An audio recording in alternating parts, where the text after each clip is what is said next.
योगानन्द प्रेमानन्द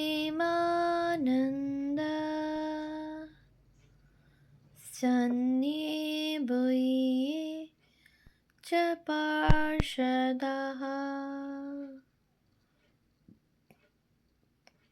रामकृष्ण गतप्राण सर्वांस्तान् प्रणमाम्यहम्।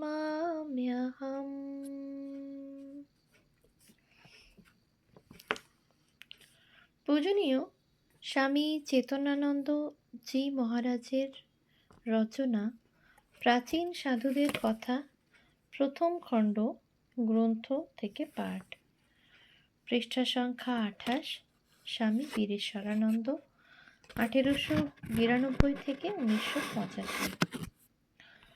অনেকে শরীরের গঠন দেখে মানুষের চরিত্র ও গুণের মূল্যায়ন করে, কিন্তু এটা সবসময় ঠিক হয় না। আমেরিকার প্রেসিডেন্ট লিঙ্কনের একটা ঘটনা মনে পড়ছে। তিনি ও তাঁর বিরোধী নেতা ডগলাসের মধ্যে ভোটের আগে এক বিতর্ক হয়। ডগলাস বলেন, বন্ধুগণ, লিঙ্কন দুমুখ লোক, ডাবল ফেসড ম্যান, ওকে আপনারা ভোট দেবেন না। লিঙ্কন উত্তরে বলেন, বন্ধুগণ, আমার যদি আর একটা অতিরিক্ত মুখ, স্পেয়ার ফেস থাকতো, তাহলে কি আমি এই মুখটা বহন করতাম? তিনি বলতে চাইছিলেন যে তিনি দেখতে মোটেই সুশ্রী নন, এবং তার যদি আর একটা এক্সট্রা মুখ থাকতো, তাহলে তিনি নিশ্চয়ই এই মুখটা পাল্টে ফেলতেন। এ যাবৎ আমেরিকায় যত প্রেসিডেন্ট হয়েছেন, লিঙ্কনের মতো অত শ্রদ্ধা ও ভালোবাসা কেউ পাননি। স্বামী বীরেশ্বরানন্দজির প্রভু মহারাজ শরীরটা ছিল ছোট, এক কথায় তিনি মোটেই দর্শনধারী ছিলেন না, কিন্তু তাঁর ব্যক্তিত্ব ছিল অসাধারণ এবং বুদ্ধি ছিল প্রখর। আমি তাকে 1960 থেকে 1985 সাল অবধি দেখেছি, তবে খুব ঘনিষ্ঠভাবে তাঁর সান্নিধ্যে আসার সুযোগ পাইনি। তাই আমার স্মৃতিভাণ্ডারে মহারাজ সম্পর্কীয় ঘটনা খুব বেশি নেই, তবুও যা আছে তাই লিখছি। আমি যখন মঠে যোগদান করি, তখন বীরেশ্বরানন্দজি ছিলেন মঠ মিশনের অ্যাসিস্ট্যান্ট সেক্রেটারি। তিনি গিরিশ মেমোরিয়ালের ওপরের একটা ছোট ঘরে থাকতেন। 1961 সালে স্বামী শঙ্করানন্দজির কাছে দীক্ষার পর আমি বীরেশ্বরানন্দজিকে প্রণাম করবার কালে সাধু জীবন সম্বন্ধে তাকে কিছু বলতে অনুরোধ করলাম। তিনি আমাকে বলেন, দেখো, সাধু জীবন ঠিক গঠন করতে হলে অনেক প্রশ্ন ও উপদেশের দরকার নেই। তুমি ধর্ম প্রসঙ্গে স্বামী ব্রহ্মানন্দ ও স্বামী তুরীয়ানন্দের পত্র, এই বই দুখানি পড়লে সব জানতে পারবে। তাঁর কথা মতো ওই বই দুখানি আমার অধ্যাত্ম জীবনের সঙ্গী করি। অনেক সাধু উপদেশ দেন, কিন্তু রাজা মহারাজ নিজস্ব অনুভূতি থেকে যা বলেছেন তা হৃদয়ে গেঁথে যায়। তার অধ্যাত্ম জীবনে মনটা যখন ভাটার টানে চলে, মিস্টিকদের ভাষায় dark night of the soul, তখন তুরীয়ানন্দের পত্র ভাটা সরিয়ে জোয়ার এনে দেয়। পরবর্তীকালে আমি ওই বই দুখানি বাংলা থেকে ইংরেজিতে অনুবাদ করি, a guide to spiritual life and spiritual treasures. 1962 সালে স্বামী মাধবানন্দজি প্রেসিডেন্ট হলে বীরেশ্বরানন্দজি জেনারেল সেক্রেটারি হন। আমি তখন অদ্বৈত আশ্রমের ব্রহ্মচারী। একদিন তিনি আমাকে একটা দুধের পাত্র কিনতে বলেন, যাতে 1.5 পোয়া দুধ ধরে। আমি চাঁদনি চক থেকে 1.5 পোয়ার পাত্র না পেয়ে আধসেরের একটি কাঁসার ঢাকনি সহ পাত্র নিয়ে মঠে তার কাছে গেলাম। তিনি বললেন, না, এ পাত্র একটু বড়, তুমি ১.৫ পোয়া মাপের পাত্র কিনবে। আবার কলকাতায় চায়না বাজার, চাঁদনি চক ঘুরে ওই সাইজের পাত্র না পেয়ে ২-৩ সাইজের পাত্র নিয়ে মঠে গেলাম। আমি বললাম, এই সব সাইজ মাত্র আছে, আপনার কথা মতো সাইজ বাজারে নেই। তিনি অনিচ্ছা সত্ত্বেও ওই আধসেরের পাত্রটি নিলেন। পরে জানলাম যে তিনি ওই পাত্র মঠের রান্নাঘরে পাঠিয়ে দুধ আনান। মঠের সাধুরা যতটা দুধ পায় তিনি ঠিক ততটা চাইছিলেন। তিনি জেনারেল সেক্রেটারি জেনে মঠের ভাণ্ডারী তাঁর পাত্র ভর্তি করে দুধ দিলে অন্যান্য সাধুর অসুবিধা হবে। উপরন্তু তখন মঠে পর্যাপ্ত দুধ ছিল না। ঘটনাটি তুচ্ছ, কিন্তু এটা অন্যান্য সাধুর প্রতি তাঁর ভালোবাসা ও মহানুভবতার নিদর্শন। অন্য একদিন তিনি আমার কাছে একটা বিষয় জানতে চান। আমি ঠিক উত্তর না দিতে পেরে বললাম, it seems to be this. তিনি একটু বিরক্ত হয়ে বললেন, never say it seems, I think so, and all such vague words. Either say I know or I don't know. তোমার কথার ওপর আমি একটা ডিসিশন নেব। যদি তোমার কথা ভুল হয় তাহলে আমার ডিসিশনও ভুল হবে। আমি একটা অপূর্ব শিক্ষা পেলাম। আর একদিন অদ্বৈত আশ্রম থেকে বেলুড় মঠে গিয়েছি। আমি জিজ্ঞাসা করলাম, মহারাজ কেমন আছেন? তিনি বিরক্তির সঙ্গে বললেন, দেখছো না আমি কাজ করছি। তিনি ওইরূপ প্রশ্ন পছন্দ করতেন না। তিনি খুব স্বল্পাহারী ছিলেন। তিনি পাখির মতো একটু একটু খেতেন, কিন্তু দারুণ গরম চা বা কফি খেতেন, যা খেলে অন্য কারোর মুখ পুড়ে যাবে। আমি মহারাজের নির্দেশ অনুযায়ী কলকাতায় নিউ মার্কেট থেকে কখনো কখনো জিঞ্জার লজেন্স কিনতাম। তিনি ওই ঝাঁঝালো আদার লজেন্স খেতে পছন্দ করতেন। 1964 সালে আমি যখন ট্রেনিং সেন্টারে, তখন একদিন ঠাকুরের কোনো এক সন্তানের জন্মতিথি উপলক্ষে আমরা সবাই তাকে প্রণাম করতে গিয়েছি। তিনি জানতেন যে বিকালে একটু চা ছাড়া আমাদের আর কিছু জুটত না। সেদিন তার কাছে দক্ষিণ ভারত থেকে বেশ কিছু মুড়ুক্কু, চানাচুর ও অন্যান্য জিনিস এসেছিল। তিনি আমাকে পরে দেখা করতে বললেন। আমি বিকালে গেলে আমাদের সকলকে ওইসব জিনিস চায়ের সঙ্গে খেতে বললেন। আমাদের প্রতি তাঁর এই দরদ আমাকে খুব মুগ্ধ করেছিল। পরবর্তীকালে যখন তিনি প্রেসিডেন্ট, আমেরিকা থেকে আমি তাঁর কাছে $12,000 এক ভক্তের দান পাঠিয়েছিলাম এবং লিখেছিলাম ওই টাকা যেন ট্রেনিং সেন্টারের ব্রহ্মচারীদের বিকালের রিফ্রেশমেন্টে ব্যয় করা হয়। তিনি উত্তরে লেখেন, তুমি যে জন্য টাকা পাঠিয়েছ তা সেভাবেই ব্যয় করা হবে।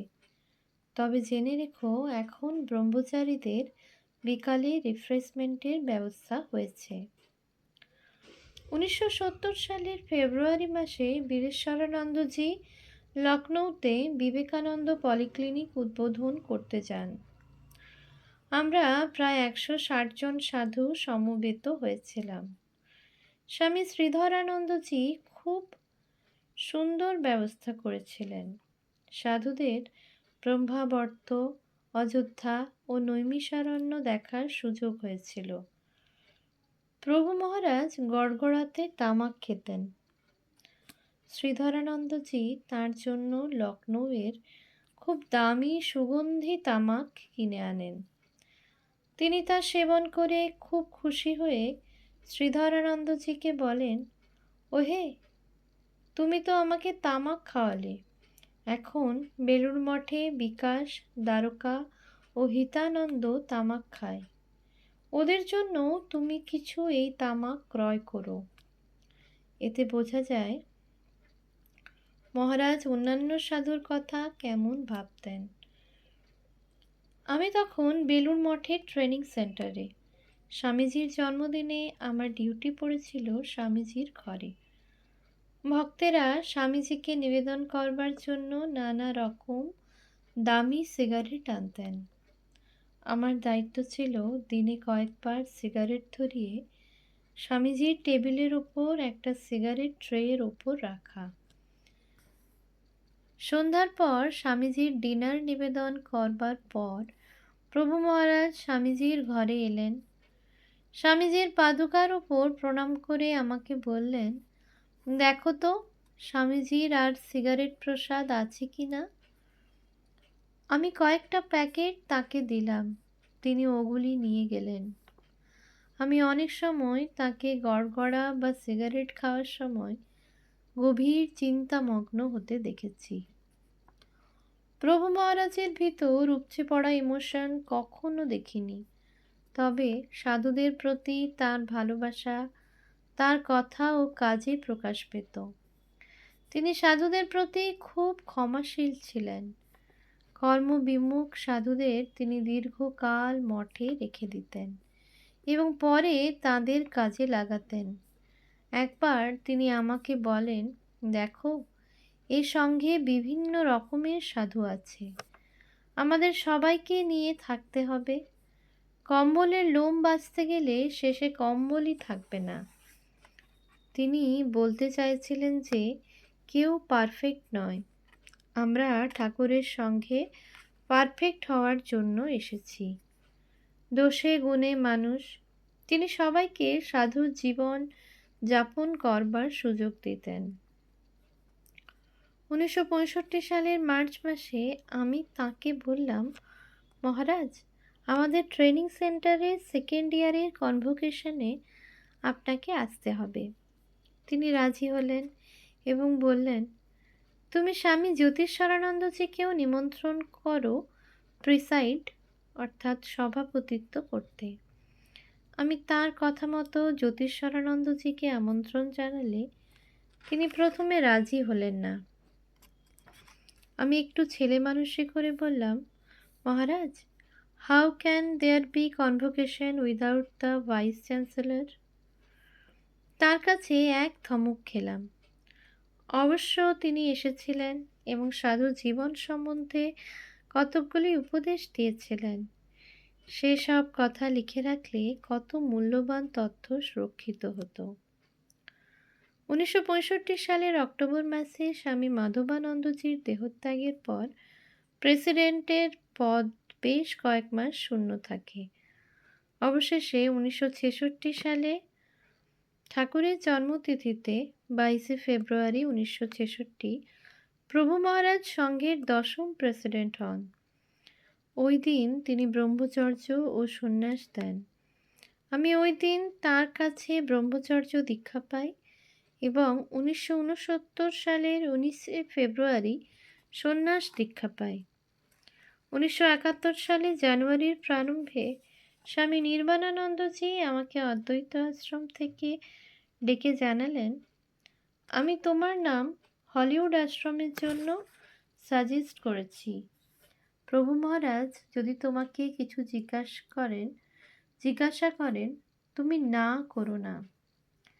তারপর একদিন প্রভু মহারাজ ফোনে অদ্বৈত আশ্রমের প্রেসিডেন্ট স্বামী বুধানন্দজিকে ডেকে তার সঙ্গে 3টার ভিতর দেখা করতে বললেন, কারণ ওই দিন বিকাল 4টার মিটিংয়ে আমার আমেরিকা যাওয়ার ব্যাপারটি নিয়ে আলোচনা হবে। বুধানন্দজি আহারের পর ট্যাক্সি করে মঠে গিয়ে মহারাজের সঙ্গে দেখা করেন এবং মহারাজ আমার ট্রান্সফারের বিষয়টি বলেন। বুধানন্দজি অনিচ্ছা সত্ত্বেও রাজি হন। 1971 সালে স্বামীজির জন্মদিনে স্বামী গম্ভীরানন্দজি আমাকে ডেকে জানালেন যে আমাকে হলিউড যেতে হবে।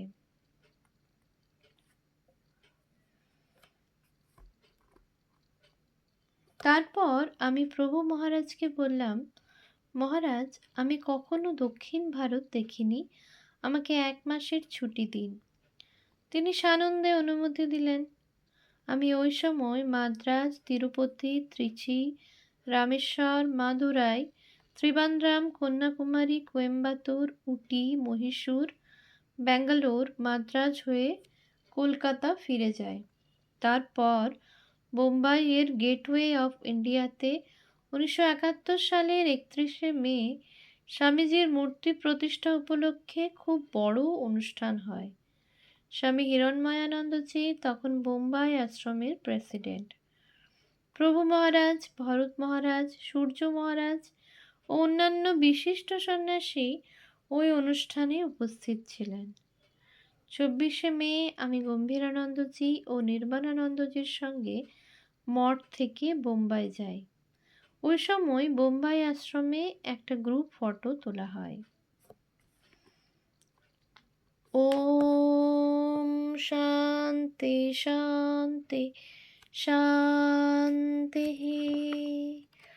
হরি ওম তৎসৎ।